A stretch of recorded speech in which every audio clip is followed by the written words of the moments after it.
语文千万字，大家要跟大家做伙来捌一字。今仔日要甲大家小解一字，咱做伙来看到这字就是“糍”，糍就是粿饼，像咱讲麻糍、细仔糍，带大家做伙来小解两个词。头一个就是麻糍，这就是一款传统的美食，先浸煮米，再搁磨做浆，刷落来水里好打，就会变做米苔，再甲米苔吹好食。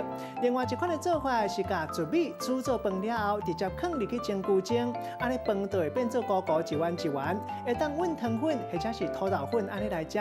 第二个词捞糍，这个词就较深啊，意思是讲有回人了后，两边的脆皮拢老老，敢若亲像麻糍共款。另外嘛，当讲一个人做代志真放放真凊彩，咱讲做代志做甲捞糍捞糍。